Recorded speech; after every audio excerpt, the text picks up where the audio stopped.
Let me tell you something right off the bat.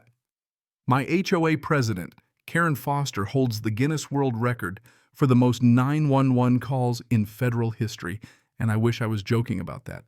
But here we are. She actually called the cops on me because she thought I was illegally occupying my own boathouse. That's right, the boathouse I legally own. She pointed at me from across the water, shrieked, "You're not allowed to be here." And before I could say a word, she's already on the phone with 911 reporting me like I was some kind of criminal mastermind hiding out with stolen diamonds instead of a hammer and a bucket of old nails. What Karen didn't know, and what would shake her entire little kingdom, was that not only did I own that boathouse, I owned the whole piece of land it sat on and technically the whole county she happened to live in. That little fact would blow up in her face before she ever saw it coming. I remember when the cops rolled up that first time and I pulled out a folded piece of paper from my jacket. Her whole attitude changed like she'd seen a ghost. She took a step back. Her face turned sheet white and she just started stammering. "Why?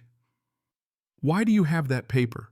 Only a handful of people even knew it existed and not a soul thought I'd be the one holding the original. If you're watching this, Karen, just know I'm sitting in a courtroom right now watching you break down in tears, pointing at me and blaming that boathouse for ruining your life." Funny how things turn, huh? But let's rewind 6 weeks, because that's where it all started, with one harmless 911 call on a morning that should have just been about me fixing up the boathouse my granddad built with his own hands. The sun was barely up, casting those long shadows across Willowbrook Lake, and for the first time since Grandpa Mason's funeral 3 weeks earlier, I felt something like peace. That's when she showed up, Karen Foster, striding in like she owned the sky, decked out in designer jeans, perfect white blazer hair so tight you'd think it was holding her face together. She stopped at the edge of my property, clipboard in one hand, phone in the other, and barked out, "Excuse me," and you just know with that voice someone's day is about to get wrecked. She gives me her official intro, tells me she's president of the Willowbrook Estates Homeowners Association, claims I'm not supposed to be there, that it's private community property. I'm kneeling on the deck, sawdust all over me, hammer in hand, literally in the position of a guy begging for mercy, which is just perfect for her.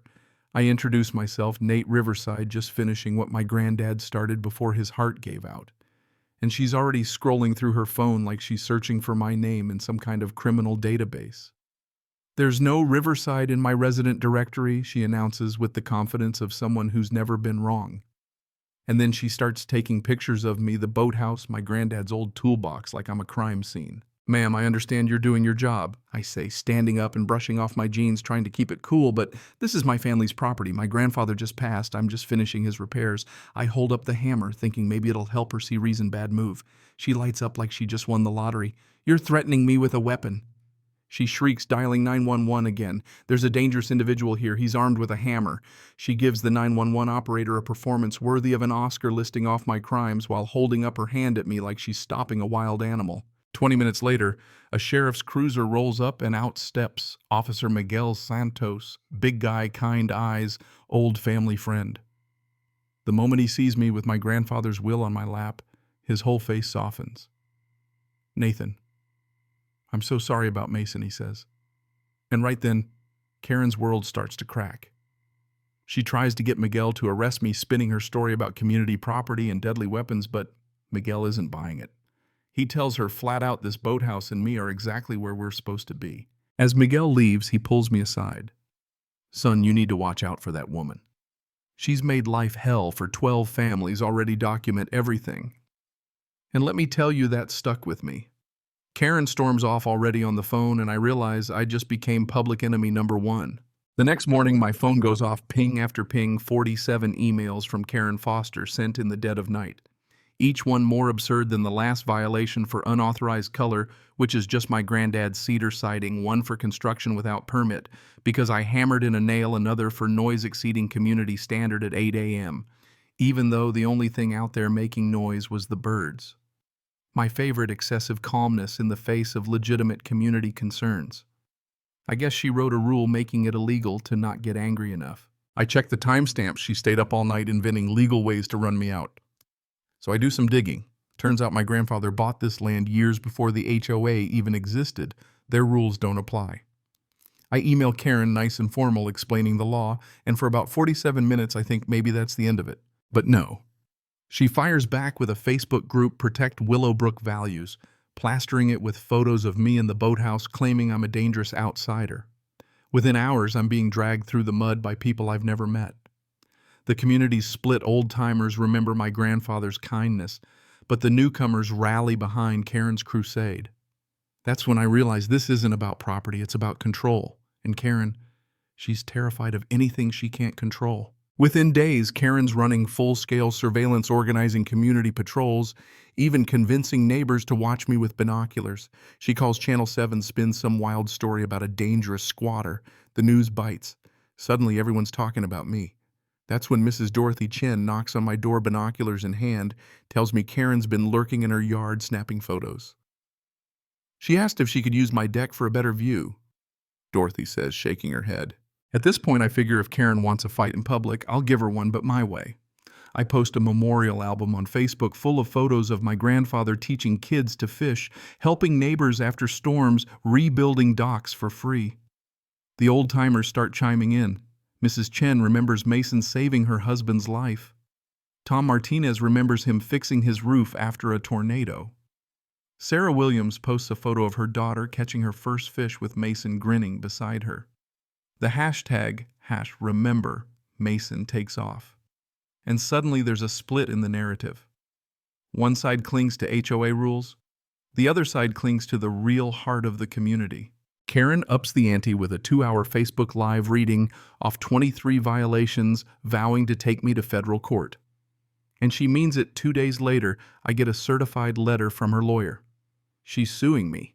But in her rush, she files a claim that literally proves the land isn't under HOA jurisdiction. The morning of the hearing, the courtroom is packed. Karen shows up like a celebrity lawyer in tow boxes of evidence piled up. I've got a public defender in a single manila folder. Judge Patricia Johnson calls the circus to order. Karen's lawyer paints me as a rogue squatter. Then my lawyer, Rebecca, cool as ice, walks up, hands the judge my grandfather's original deed from 1987, dated years before the HOA was created. Then she drops a bomb, a USB backup of HOA emails, courtesy of Tommy Tech Wilson, showing Karen's emails plotting to strategically acquire my family's land for a developer, even suggesting ways to stretch community boundaries. The judge goes silent for a long minute, then finally says, "Not only do you have no legal standing here, Mrs. Foster, but you appear to have committed property fraud. Dismissed with prejudice, referred for criminal investigation." The courtroom erupts. Karen stands up, points at me, voice shaking. "You think you've won. You have no idea what I'm capable of. I still have one more card to play. Honestly, it should have scared me more than it did." 2 weeks later, I find out what she meant. Federal agents, IRS, FBI. You name it, show up at my door, armed with warrants accusing me of tax evasion and running illegal short-term rentals out of the boathouse. Turns out Karen manufactured evidence bank records, guest logs, photos, to frame me as some kind of Airbnb kingpin. The feds freeze my account, seize everything, and Karen's Facebook group lights up celebrating my downfall. That night, sitting alone in the boathouse with nothing but a lantern and my grandfather's old toolbox, I almost gave up.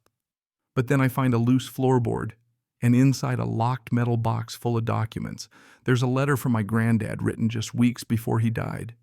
"Nathan, if you're reading this, someone pushed too far. Call this number if you ever need to protect this place." Attached an official federal document signed by Judge Harrison Webb, classifying our property as a federal safe house. I dial the number. Within minutes, federal agents show up, followed by Judge Webb himself. He tells me my grandfather once saved his life during a manhunt, hid him here for days, and in return the judge made our land untouchable. The kicker. Turns out, due to old boundary disputes and some federal magic, my granddad didn't just own the boathouse, he owned all 847 acres around the lake, including the entire Willowbrook Estates development. Karen had spent all this time harassing the actual owner of her own house. The judge asks, "What do you want to do about Mrs. Foster?" Next thing you know, Karen's arrested for filing false reports and fraud, and the whole town shows up for her hearing. She sits there in an orange jumpsuit, hands shaking a shadow of the tyrant she used to be. Judge Webb gives the victims a chance to speak one by one. Families tell how Karen destroyed their lives with her obsession for control. When it's my turn, I surprise everyone. "Your Honor, I don't want to see her rot in prison. I want her to make things right, pay restitution, serve the community, and get help." Even Karen breaks down, finally apologizing to the whole room. In the end, the judge orders restitution community service counseling and at my request allows me to turn the property into the Mason Riverside Memorial Park, a place where families can heal and remember what real community means. 6 months later, I get a letter from Karen in prison. She's working on herself and she wants to help at the park when she gets out. I walk down to the dock, watch the sunset where my granddad used to sit, and finally get what he meant about turning enemies into allies. So what about you? Ever tangled with someone impossible or stood up for what's right when nobody else would? I'd love to hear your stories in the comments. Sometimes the smallest act of kindness is what turns everything around. If this story hit home, like, subscribe and share it, because even in the darkest conflicts, there's a way to build something better.